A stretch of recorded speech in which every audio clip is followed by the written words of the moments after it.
Hello everyone, मैं Ravinder applied mechanics के इस वीडियो लेक्चर में मैं मूवमेंट ऑफ इनर्शिया से संबंधित कुछ स्पेशल फार्मूले आपको बताता हूं।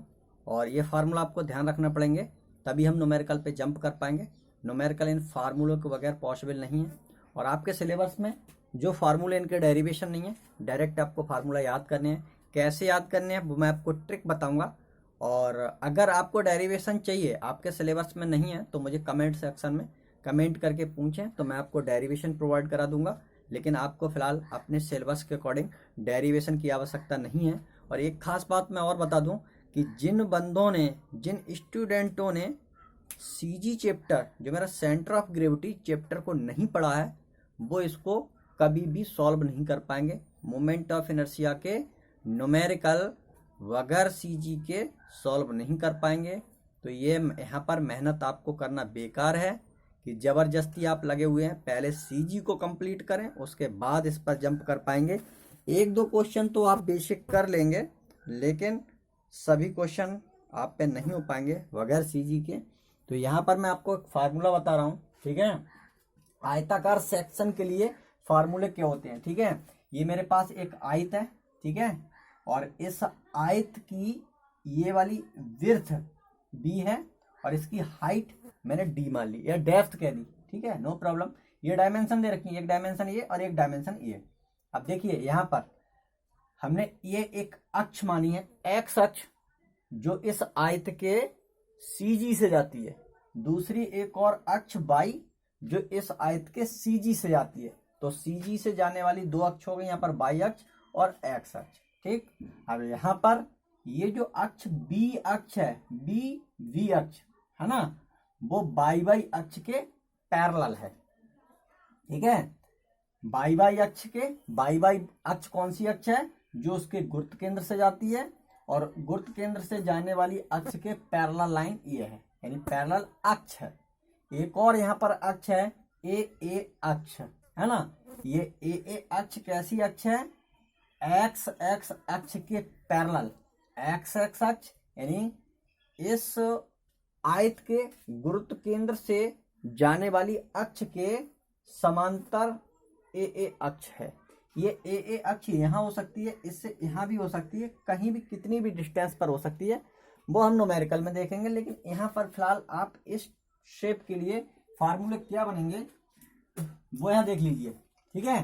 तो यहाँ पर हमको डायरेक्ट याद रखना है मोमेंट ऑफ इनर्शिया। तो पहला हमने फार्मूला लिया है कि एक्स अक्ष के पड़ता मोमेंट ऑफ इनर्शिया इस आयताकार सेक्शन का क्या होगा। इस आयताकार सेक्शन का मोमेंट ऑफ इनर्शिया एक्स अक्ष के पड़ता क्या होगा। एक्स अक्ष ऐसी अक्ष है जो इसके गुरुत्व केंद्र से जाती है। तो यहाँ पर हमको याद ये रखना होता है कि एक्स एक्स अक्ष के पड़ता अगर हम मोमेंट ऑफ इनर्शिया निकाल रहे हैं, तो ये वाली इसकी डायमेंशन क्या है, बी। तो बी को हम ऐसे ही रखते हैं, और जो उसकी दूसरी वाली डायमेंशन होती है उसका क्यूब करते हैं अपॉन में 12। ये हमको फार्मूला याद करने का तरीका है, ठीक है। अब देखिए यहाँ पर मैं वाई वाई अक्ष के पड़ता मोमेंट ऑफ इनर्शिया निकाल रहा हूं, लेकिन ध्यान रहे वाई अक्ष ऐसी अक्ष जो इसके सेंटर ऑफ ग्रेविटी यानी सेंट्रॉइड से होके जा रही है। हाँ, अगर सेंट्रॉइड से होके जा रही है, बाई अक्ष है, इसके पड़ता इस होल सेक्शन का, इस आयताकार सेक्शन का मोमेंट ऑफ इनर्शिया हमको डायरेक्ट लिखना है। तो बाई अक्ष के पड़ता मोमेंट ऑफ इनर्शिया कितना होगा, ये वाली डिस्टेंस को ऐसे ही रखेंगे डी, और इसकी जो सेकेंड डायमेंशन है उसका क्या कर देंगे, क्यूब करेंगे अपॉन 12। ये लिखने का तरीका है। अब तक तो हमने थ्योरी पढ़ी थी, उस थ्योरी से हमको बहुत ज्यादा लेना देना नहीं है, लेकिन पढ़ना जरूरी है। यहाँ पर आप बताइए, अगर ये फार्मूला आपको ध्यान रखने पड़ेंगे, समझ में नहीं आ रहा हो तो इनको याद कर लें, ठीक है। समझाने वाली कोई बात ही नहीं है। मैं एक बार फिर से आपको रिपीट कर रहा हूं, मैं ऐसी अक्षों के पड़ता मोमेंट ऑफ इनर्शिया इस आयताकार सेक्शन का निकाल रहा हूं जो इसके सेंटर ऑफ ग्रेविटी यानी सेंट्रॉइड से होके जा रही हैं। तो ऐसी अक्ष मेरे पास दो अक्ष हैं, इनका मोमेंट ऑफ इनर्शिया मान लिए एक्स एक्स अक्ष के पड़ता मोमेंट ऑफ इनर्शिया इसका आई एक्स है। तो आई एक्स निकालने के लिए हम क्या करेंगे, इसकी ये डायमेंशन बी को ऐसे ही रखते हैं और इसकी दूसरी डायमेंशन का क्यूब करते हैं अपॉन 12, ठीक है। वाई वाई अक्ष के पड़ता मोमेंट ऑफ इनर्शिया निकालना है, तो वाई डायमेंशन ये वाली मेरे पास डायमेंशन कितनी है इसकी डी, ठीक है, और सेकंड डायमेंशन जो बची उसका क्यू अपॉन 12। तो ठीक है, ये हमारे पास हो गया। अब दूसरा तीसरे फार्मूले की ओर जाते हैं, ठीक है। तो ये दोनों फार्मूले हमें एक याद रखने हैं, ठीक है। अब मेरे पास क्या है, ए अक्ष और बी अक्ष है ना। ए अक्ष, अब देखिए ए अक्ष ऐसी अक्ष, ठीक है, ए अक्ष कैसी अक्ष है, ऐसी अक्ष है जो इस एक्स एक्स अक्ष के क्या है, पैरेलल है। तो इसका हमें मोमेंट ऑफ इनर्शिया निकालना है। मान लीजिए ए अक्ष के पड़ता इसका मोमेंट ऑफ इनर्शिया अगर इतना है, इस आयताकार सेक्शन का ए अक्ष के पड़ता मोमेंट ऑफ इनर्शिया अगर ये है, तो हम यहाँ भी ध्यान रखते हैं कि ए अक्ष के पड़ता मोमेंट ऑफ इनर्शिया निकालना है। तो यहाँ से यहाँ तक की डिस्टेंस बी, ठीक है, ऐसे ही रखते हैं और दूसरी वाली डायमेंशन का क्यू करते हैं, अपॉन में यहाँ पर 3 आता है, बस इतना सा इसमें फर्क है, ठीक है। अब यहाँ पर हम आई बी अक्ष के पड़ता मोमेंट ऑफ इनर्शिया निकालेंगे। तो बी अक्ष हमारे पास ये है, कैसी अक्ष है, जो गुरुत्व केंद्र वाली लाइन है उसके पैरेलल है ना। तो यहाँ पर हमारे पास जो फार्मूला बनेगा वो क्या होगा, ये डायमेंशन हमारे पास क्या होगी डी, और जिसकी जो दूसरी डायमेंशन बची वो बी का क्यू अपॉन 3। तो ये हमको याद रखने हैं। अगर ये हमने याद कर लिए तो हम फार्मूले के लिए आराम से, मतलब क्वेश्चन के लिए आराम से सॉल्व कर लेंगे। इसी तरीके से हम यहाँ पर अगर बात करें किसी आयताकार वृत्त वर्ग के लिए, ठीक है, तो यहाँ अगर हम वर्ग के लिए बात करें तो यहाँ पर मेरे पास आयत की जगह पे वर्ग हो जाएगा, ठीक है, वर्ग, ठीक है, वर्गाकार सेक्शन अगर ले लूं तो इसको मैं अगर वर्ग एज्यूम कर लूं, ठीक है, एक स्क्वायर बना दे रहा हूं। तो स्क्वायर बनाने के लिए यहाँ पर बस छोटा सा चेंज कर ले रहा हूँ कि ये मैंने एक स्क्वायर बना दिया जस्ट, ठीक है। ये मेरे पास एक स्क्वायर हो गया, मान लीजिए एक स्क्वायर है ना। इसकी अक्ष फिर से मैंने वही बना दी, ये ए अक्ष है ना, ये मेरे पास ए अक्ष है और ये मेरे पास बी है, ये वाई है ना। तो यहाँ पर ये इसमें वर्ग में ये ए भुजा हो जाएगी, है ना। बी की वैल्यू क्या है ए और डी की वैल्यू क्या है ए, मतलब मैं कह सकता हूँ बी बराबर डी बराबर ए वर्ग वाला, ए भुजा वाला कोई वर्ग है ना। तो इसका फिर से हमें क्या निकालना है, मोमेंट ऑफ इनर्शिया कौन सी, चलो एक्स अक्ष के पड़ता निकाल लेते हैं। एक्स अक्ष के पड़ता निकालेंगे तो मैंने बताया था एक्स अक्ष के पड़ता ये वाली डायमेंशन ऐसी, और ये डायमेंशन है कितनी, ए है, ए इंटू दूसरी वाली डायमेंशन वो भी ए है, उसका क्यू अपॉन 12, तो मतलब ए की पावर 4 अपॉन 12, ठीक है। ये आपका बन गया।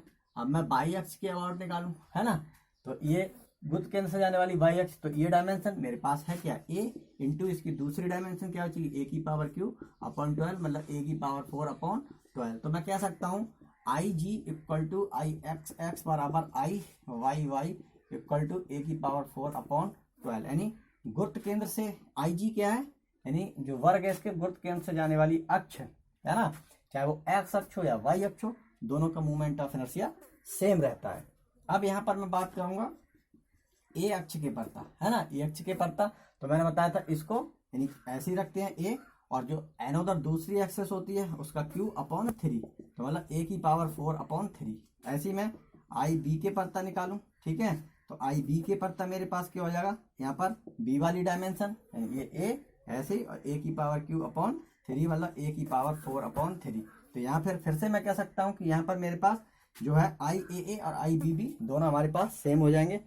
तो पहला लक्ष्य यानी जो गुरुत्व केंद्र से होकर जा रही है उस अक्ष के पड़ता, है ना। तो मैं यहाँ पर कहा चलो ठीक है, I A equal to I V V equal to A की पावर 4 अपॉन 12, ठीक है, नहीं 3, ठीक है, यहाँ पर 3 हो जाएगा। ये फार्मूला आपको याद रखने हैं। इसी तरह से डिफरेंट फार्मूले हैं, तो हम यहाँ पर आपका ज़्यादा समय खराब ना करके न्यूमेरिकल को देखेंगे, ठीक है। और न्यूमेरिकल में आपको यहाँ पर मैं थोड़ा सा नोट्स में आपको बता देता हूँ, ठीक है। ये मेरे पास क्या है, एक और आ जाता क्वेश्चन, चलिए मैं इसको आपको ऐसे बता दे रहा हूँ, थोड़ा सा फोकस कर दे रहा हूँ इस पर, ठीक है। ये मेरे पास क्या है, कुछ आकृतियाँ हैं खोखले आयताकार के लिए, ठीक है, खोखले आयताकार आकृति के लिए क्या फार्मूला बनेगा उसको मैं थोड़ा सा यहाँ पर बता दे रहा हूँ, ठीक है। ये आप देख लेंगे, केंद्रक अक्ष के पड़ता क्या दे रखा है ना। इसको थोड़ा सा कैमरे में इधर लेके आता हूँ, ठीक है। यहाँ पर ये आपका देखिए खोखला आपका बना हुआ है, इन फार्मूलों को आप नोट कर लें, इनकी मदद से ही हम सॉल्व करेंगे। और जब मैं न्यूमेरिकल कराऊंगा तो वहाँ पर आपको मैं बता दूंगा हर एक को फार्मूले के लिए साइड में ये फार्मूला इसका क्या होता है, तभी हम इसके न्यूमेरिकल सॉल्व कर पाएंगे, अदरवाइज इसके न्यूमेरिकल सॉल्व नहीं हो पाएंगे। ठीक है, इसके अलावा कुछ और सेक्शन भी हैं जिनके हमें मोमेंट ऑफ इनर्शिया डायरेक्ट याद रखने हैं, और सीजी चैप्टर को आप बढ़िया से कर लें, तभी इस पर हम जंप करेंगे। फिर मैं इसका अगले लेक्चर में आपको न्यूमेरिकल सॉल्व कराता हूँ। ई सेक्शन का moment of inertia different axis के अबाउट निकालना है। ठीक है, थैंक यू।